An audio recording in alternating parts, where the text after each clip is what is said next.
Hi everyone, my name is Grecia Castaldi. I am part of the Women Code team. I am the program manager of digital communities. And today we have a very special guest, Kathryn Ross from Accenture. She is the Global Open Innovation Lead and Black Founders Development Program Lead. I will read her bio first of all. So Kathryn Ross has enjoyed a 28-year career with Accenture, focusing on emerging disruptive technologies and helping industry-leading clients prepare for, combat, and understand how these new functions and capabilities will impact their businesses. Kathryn is passionate about working with cutting-edge technologies and has translated that interest into delivering innovative solutions in a variety of industries, including financial, retail, and public services. She's the global lead for open innovation, where she works to connect Accenture's ecosystem partners to clients to drive growth and to help clients innovate and rotate to the new. She is also the lead for the Black Founders Development Program, which is helping to level the playing field for Black technology startup founders and entrepreneurs through investment, mentorship, community, and support. Kathryn is a strong leader focused on closing the gap between clients and entrepreneurial startups held by minority or women founders and CEOs, as well as ventures in the sustainability or social impact space. Welcome back, Kathryn. Thank you so much for being here today. Thank you. Thank you for having me. Great. So let's start our conversation. And first of all, I will ask you, can you tell us about your professional journey? Happy to. We could spend an hour. It's been 28 years. There are a lot of interesting points, but I had a mentor myself a few years ago. He's since retired from Accenture. But he gave a presentation once that really resonated with me, and one that I think really represents my career journey. And he called it the 3 Ps. And that when you start your journey, the first thing that you're looking for is promotion. And promotion comes with knowledge and experience. And so for me, it was all about technology. My family loved technology. My brother was an engineer. My father was an engineer. So I was in it from a very young age. And I sort of cut my teeth within Accenture on early workflow, customer relationship management type of capabilities, and got to the point where I was known within the firm for having those capabilities, which of course promoted my promotion to higher levels within the organization. The second thing that you seek as you mature in your career is power. And power isn't necessarily over other people, but it's power to make decisions, power to solve problems. And so moving from having the technology capability with the CRM, with workflows and things like that, I moved into design. I moved into software development and the ability to now actually create, to build net new things. And that led to what I would say is the third P, which is purpose, right? Once you have achieved promotion, once you have, got that power where you're able to make decisions, help decide, create teams and things like that, the next thing is, well, how do you use that? And that's purpose. And that's now, what drives me in my current role as the Open Innovation Lead and the Black Founders Lead. Thank you so much for sharing that. I am so impressed by your profile and everything that you have done. Can you tell us more about what you currently do and more about you, just in general? The theme, the thread through my entire career has been technology, right? And how do we make the world a better place effectively? How do we automate to make things easier? And today, one of the things that is at the heart of my job as an open innovation lead is really starting to look at the marketplace for technology software to understand what's the best capabilities out there that solve some of the world's biggest challenges. So our clients come to us in every industry that you can think of, whether it's life sciences, whether it's supply chain, and they're asking the question around how do you support, solve, fix, X or Y business challenge. And our goal is not to say that it's this company, it's how do we put the things together? How do we put traditional technology, some of the big folks, the AWSs, the SAPs, together with the startups, together with some, muscle, right, in terms of building interconnections between those capabilities that essentially drives new innovation and either leapfrogs that client to a new high or a new area that they hadn't had a chance to participate in before, or solves a problem that they've had, for years or for a moment that enables them to actually achieve their business goals. And so it's a constant logic problem. The second thing that drives me is the Black Founders Development Program. within the technology software community, VC dollars, it's been shown, right? Less than 1% of the VC dollars goes to Black founders. And that's my goal, is how do I accelerate that? How do I provide them with a platform in which they have the opportunity to be in front of more clients, more VCs, more technology partners that they could potentially partner with that helps them drive their business. And if we do that and they drive their business and their business grows, they offer more jobs into the community in which they serve.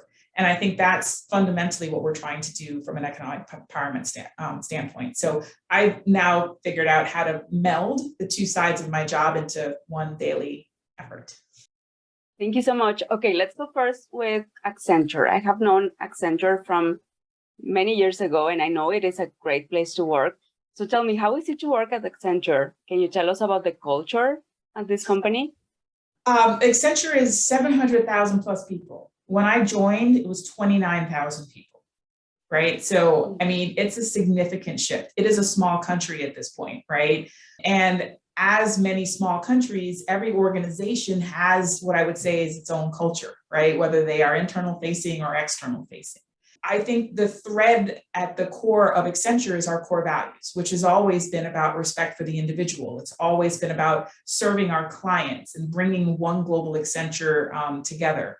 Even now, right, what allowed me to start the Black Founders Program was a commitment from our leadership to driving change in the marketplace, right? That is the culture of Accenture, which is, as opportunities arise. One of my team, it was from Afghanistan, and, earlier this year, or I should say last year, when they had issues in terms of the refugees, she reached out to our leadership once again and said, hey, we should be doing something. And guess what? They did. So that is the culture of Accenture, is how do we as individuals continue to drive our daily job, but also, be part of the communities, once again, that we serve or are a part of, to drive change within those communities. It's a great place to work. It's a great place to find like-minded people who you can then partner with to drive that impact. Thank you for sharing. And I mean, you have been there for more than 20 years, right? Yeah, 28. 28. I was going to be here for 2, and it's been 28. That is great. So can you tell us, what can women do to find a safe workplace like you did, where they can stay for many years, grow professionally, and experience many different roles? Yeah, absolutely. I mean, safety is defined in a variety of different ways, and it's probably very individual to that person. Safety could be, it's non-abusive, right? That's not tolerated within Accenture, and it's, you got to report that immediately. But it could also be, you want to find a place where your teammates are competitive, but it's not negative, right? Where, you're having fun. I tell my team all the time, we spend a significant part of our day, 8 to 10 hours potentially, depending on time zones and everything else, working with each other. If we're not having fun, then that's a problem. So in terms of finding a safe workplace, I always tell people, as you are interviewing for a role, interview the interviewer. Do you want to work with them, right? Can you meet the people that you're going to work with? There is a human connection. There is a vibe that you can feel that says, okay, that might be interesting, right? That person and I, we jive. Or you could be complete opposites, but you still connect and you can still drive that forward. Is that difficult to do without, a continuous interaction? Yes, but in the interview, what are the questions you want to ask? For myself personally, I have been around 28 years. I have not had the same role. I always tell people I've had 7 very different careers within Accenture in terms of places that I've shifted. And I learned in the last couple of years, it took me a bit to say, what is it that I like? Definitely know it's technology. I definitely know that I want to be in a family situation, right? Where it's not a huge team, it's a smaller team where everybody sort of knows each other. But once again, there's competition, but it's friendly competition and it's fun. So I interviewed for that and I looked for that. And I always tell people, look for what you want. Define it first. Make sure you understand what, drives you, and then go look for that. So as they're interviewing you, you interview them. Awesome. That's a great advice. And also, I think I mentioned in your bio that you are into mentorship and coaching. Do you have advice for women who are looking for a mentor or a coach? Yes. I don't care if you just started your first job yesterday or you've been in it 20 years. You need a mentor and a coach at every point in time in your career. A mentor is someone, and just from a definition standpoint to separate these two, a mentor is someone who you go to for advice, right? A coach is someone who can position you for roles. You need both, right? There are many times, in my career, I've been here 28 years. It hasn't been necessarily a happy day every 28 years, nor was every role like the perfect fit for me. And the thing that got me through in some cases when it was difficult were those mentors and those coaches. And it's having that someone you can go to have a heart-to-heart conversation to say, I may not be doing very well in this role. Here are the things that I think that I don't know, or I'm not doing well. And to get that advice. The coach, right, is someone who says, okay, pushes you. You are ready for that next step. You should be thinking outside of your current role about what you do next, right? It's a what I call it's a network. That's the word, right? It is the net that catches you if you're falling, but it's also the net that lifts you up when you're ready to go to that next level. So make sure that you have those people both within your organization as well as outside of it, because sometimes people get tunnel vision in an organization around what their goals are and agenda. And it's great to have someone who's outside of it who can maybe give you an objective view of something that's happening outside. And so that's something that I've always done is as I've taken new roles, I've identified, are my current mentors and coaches the right ones and enough, or do I need to expand that or change it, right? It shouldn't be something that's just, this is what it is for the rest of your career. It should be something that changes over time. Of course. Thank you so much. Now let's talk about the Black Founders Development Program. And you told me this is your passion. So I want to know, how did you find your passion and drive it to what it is today? Well, you know what? It goes back to the very first question you asked me in terms of my career journey. Once again, when you're someplace for 28 years, I've had, as at the time, 6 different careers. I was trying to figure out, okay, well, am I on that downswing towards, retirement?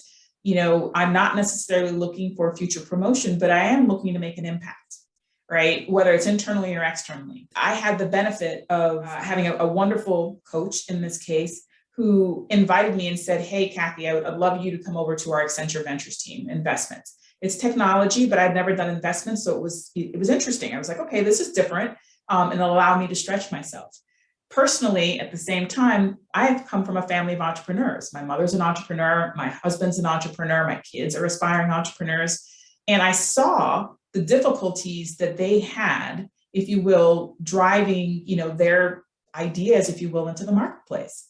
The concept came to me as part of this new role. They asked me to start our inclusion and diversity agenda, right, for this team. It was a fairly new team, small, but as we grew, we wanted to make sure that inclusion and diversity was at the heart of everything that we did. And at the same time, we had been requested to do an analysis of just where are the VC dollars flowing, right? Where should Accenture pay attention to in terms of technology? That was the ultimate goal. But when we started looking at the numbers and saw how little VC dollars were flowing to the underrepresented community as a whole, not just Black founders, women, LGBTQ, Hispanic, Latinx, et cetera. It was amazing, right? And it was eye-opening. And it really said, all right, point in time, I've managed to find something that personally and professionally together can have an impact in a community, right? That was the point in time. Some people find it much earlier in their lives and their careers. They just know what that thing is. There's generally a catalyst, if you will, of some sort. The catalyst for me was really that report, although, the events with George Floyd, in that summer of 2020 also accelerated things. But when you find that thing, go after it, right? Because it's what wakes me up every day and just says, I'm excited to go out and see what I can do today to help a new founder, drive a new initiative. And once again, as I said, make an impact in the community. Thank you so much. This is really inspiring. And now I have another question, changing the topic a little bit. So what are some of your hobbies? All right. So I have teenage sons, and one of my favorite things to do is play tennis, right? And it's been since before I was married, and kids and everything else. So I brought everybody into tennis. And it was actually one of the saving graces during COVID, because we could go outside and play tennis, when we couldn't go into gyms and everything else. So that's brought us together more as a family.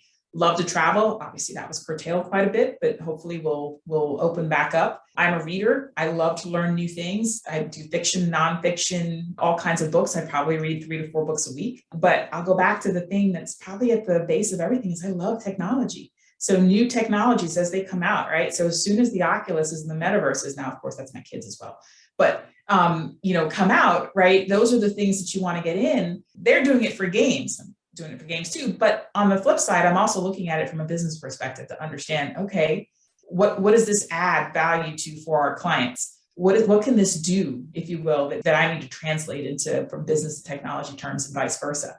So all of those things, I think, together, but at the end of the day, it's definitely technology. Awesome. Thank you so much. So we have one last question. You shared some great advice today, but to end up the interview, and this is for our members, what is your pro tip for women in technology? It goes back to the question we spoke about maybe a couple of minutes ago. It's the network, right? From day one, before you even take that first job, right? Your college professors, the people who are in your college classes with you, it's your network. These are the people who can let you know new job openings at their companies, new opportunities that are popping up, new things that you should be aware of within your company. Once again, having mentors, coaches, but expanding and creating your network such that you never feel like you're stuck, right? You have information coming in from many different angles. You have people who can influence both your career today as well as in the future. You have people who can position you effectively. And, someone calls it setting up your board of directors, right? Do it from day one, right? And make sure that you keep those relationships active and that you're speaking to them. Table stakes is doing great work, right? I mean, that's just the table stakes. Even if it's not something that, you like doing, or, maybe it's, a level or two below your capabilities, whatever, do great work. That's table stakes, in the marketplace. But once you do that, people recognize it, people notice it. And that's where your network really comes in, is where you're having an active conversation and say, hey, this is what I'm doing, or this is what I'm interested in doing. It never failed for me when I told someone what I was interested in doing. Within a couple of weeks, it may have taken months for it to manifest, but within a couple of weeks, someone came back and said, there's something interesting that's happening over here, which you should know about, right? Literally weeks. So be patient, but your network is key. And it is what got me to where I am today. It's what saves me when I'm having a bad day. And it's what lifts me up, when I'm ready to get to that next step. Awesome. Thank you so much. It was great to have you today. I am so happy to hear your experience and all the great advice you gave to all of our members. Thank you. I really appreciate the time, and hopefully there's a nugget or two in there that helps someone in their journey. Sure, of course. Thank you. Thank you.